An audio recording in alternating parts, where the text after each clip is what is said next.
Hi കൂട്ടുകാരെ, ഇന്നത്തെ കഥ ശ്രദ്ധിച്ചു കേൾക്കണേ. മിന്നുപൂച്ചയും ചിന്നുപൂച്ചയും. ഒരിടത്ത് മിന്നു എന്നു പേരുള്ള സുന്ദരിയായൊരു പൂച്ചക്കുട്ടിയുണ്ടായിരുന്നു. നല്ല വെളുത്തു നിറവും നീല കണ്ണുകളുമുള്ള മിന്നു വളരെ മിടുക്കിയായിരുന്നു. ഒരു ദിവസം മിന്നുവിന് അടുക്കളയിൽ നിന്നും വലിയൊരു മീൻ കഷണം കിട്ടി. മീൻ കണ്ടപ്പോൾ മിന്നുവിന് വലിയ സന്തോഷമായി. അവൾ അത് ആർക്കും കൊടുക്കാതെ തനിച്ച് കഴിക്കണമെന്ന് തീരുമാനിച്ചു. അവൾ മീനുമായി തൊഴുതിനു മുകളിലേക്ക് ഓടിക്കയറി. അപ്പോഴാണ് അവളുടെ കൂട്ടുകാരനായ ചിന്നുപൂച്ച അവിടേക്ക് വന്നത്. ചിന്നുവിന് വളരെ വിശക്കുന്നുണ്ടായിരുന്നു. മിന്നു, എനിക്കും ആ മീനിൽ നിന്നൊരു ചെറിയ കഷ്ണം തരുമോ എന്ന് ചിന്നു ചോദിച്ചു. എന്നാൽ മിന്നു അത് നൽകാൻ കൂട്ടാക്കിയില്ല. അവൾ ചിന്നുവിനെ നോക്കി ശബ്ദമുണ്ടാക്കി പേടിപ്പിച്ചു. മീനുമായി മതിലിന് മുകളിലൂടെ നടക്കുമ്പോൾ പെട്ടെന്ന് മിന്നുവിന്റെ കാല് തന്നെ. അവളുടെ വായയിലുണ്ടായിരുന്ന മീൻ കഷണം താഴെയുള്ള അഴുക്കുചാലിലേക്ക് വീണുപോയി. മിന്നുവിന് സങ്കടം സഹിക്കാനായില്ല. അവൾ കരയാൻ തുടങ്ങി.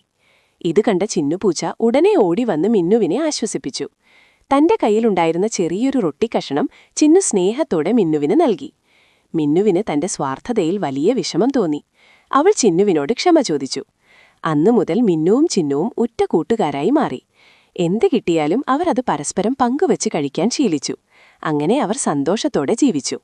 ഗുണപാഠം: നമ്മുടെ കൈവശമുള്ളത് മറ്റുള്ളവർക്കു കൂടി പങ്കുവെക്കുന്നതിലാണ് യഥാർത്ഥ സന്തോഷം ഇരിക്കുന്നത്.